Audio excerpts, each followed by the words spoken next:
యేసు క్రీస్తు శిలువపై పలికిన 7 మాటలు. 1.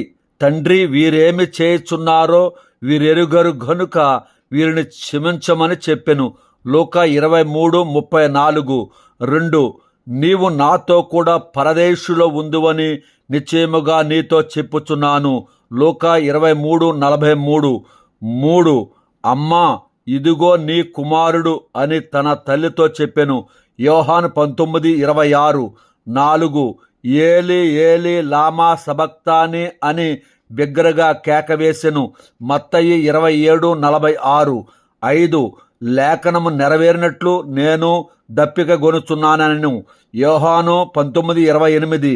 6.